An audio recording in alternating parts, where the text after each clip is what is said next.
मित्रों, मेरा नाम रहमान है और मैं उत्तर प्रदेश का रहने वाला हूँ। आज मैं आपको मेरे मित्र के साथ घटी एक सच्ची घटना पेश करने जा रहा हूँ। मेरे मित्र का नाम वसीम है और हम बचपन से ही बहुत अच्छे दोस्त हैं और हमारी हर एक बात एक दूसरे से शेयर करते हैं।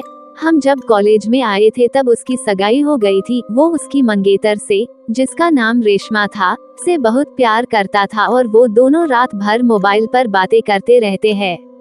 एक दिन की बात है, उसने मुझे बताया कि वो उसकी मंगेतर से रात को बात कर रहा था। वसीम ने उसकी मंगेतर को मिलने के लिए बोला तो उसकी मंगेतर बदली हुई आवाज में बोली, तू ज्यादा मत बोल वरना तेरे को वही दफन कर दूंगी।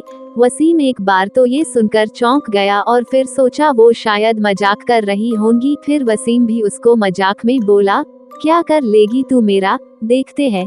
तो वो फिर बोली, आज रात देख तेरे साथ क्या होता है। ये कहकर उसने मोबाइल रख दिया।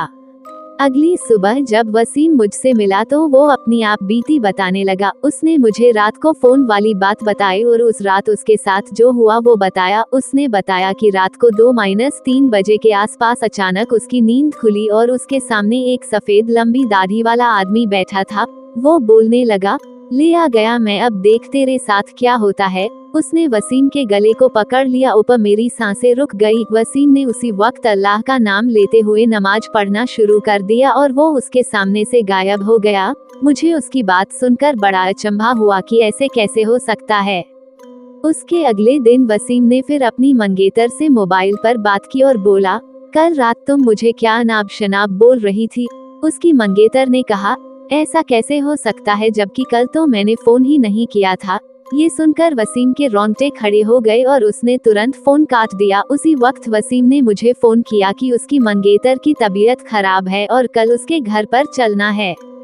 अगले दिन हम दोनों तैयार होकर वसीम की मंगेतर के घर गए। वहाँ हमने दरवाजा खटखटाया तो उसकी मंगेतर सामने खड़ी थी और बदली हुई आदमी की आवाज में बोली, तू फिर आ गया ना, तूने अगर अंदर कदम रखा तो यहीं पर तेरा जनाजा निकाल दूंगा।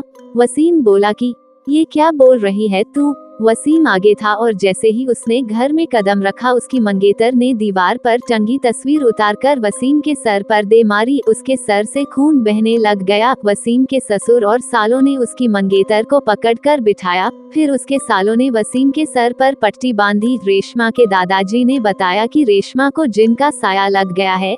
इस पर वसीम के ससुर ने उन्हें अपना मुंह बंद रखने को कहा। थोड़ी देर रुककर हम वहां से सीधे अस्पताल जाकर ढंग से पट्टी करवाई। उसके अगले ही दिन मुझे वसीम का फोन आया कि रेशमा की तबीयत बहुत खराब है और वो अस्पताल में भर्ती है। वसीम ने बाइक निकाली और हम दोनों जल्दी अस्पताल पहुँचे। वहाँ पर पहुँचते ही हमने डॉक्टर से रेशमा की हालत पूछी तो उसने बताया कि उसकी हालत बहुत नाजुक है, कोई असली बीमारी का पता नहीं चल पा रहा है और उसके घर वालों को डॉक्टर ने रेशमा को घर ले जाने को कहा। सभी हैरान थे कि ऐसी क्या बीमारी है जिसका इलाज डॉक्टर के पास भी नहीं है। फिर उसके घर वाले रेशमा को घर ले आए। रेशमा ने वसीम को बुलाया और कहा कि मैं अब ज्यादा दिन जिंदा नहीं रह पाऊंगी और तुम किसी अच्छी लड़की से शादी कर लेना। ये सुनकर वसीम की आंखों में आंसू आ गए और बोलने लगा कि मैं तुम्हें मरने नहीं दूंगा। फिर रेशमा के दादाजी ने उसको पासी के पीर बाबा के पास ले जाने को कहा। हम उसको पीर बाबा के पास ले गए और पीर बाबा ने बताया कि इसको एक बुरे जिन ने जकड़ लिया है जिसकी वजह से वो इसके शरीर को नुकसान पहुंचा रहा है। अब बहुत देर हो गई है। पीर बाबा ने बताया कि इसका एक ही इलाज है, यहाँ से 80 किलोमीटर दूर एक दरगाह है, वहाँ इसका इलाज हो सकता है। और बाबा ने बताया कि इसके साथ वही इंसान जाएगा जिसे वो सबसे ज्यादा चाहती है। वसीम ने कहा कि मैं चला जाऊंगा, मुझे बाइक भी चलाने आती है।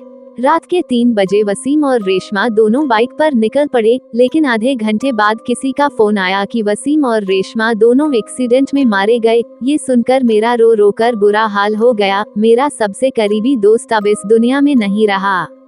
यदि ये कहानी आपको पसंद आई हो तो अपने दोस्तों और अन्य लोगों के साथ शेयर जरूर करिएगा।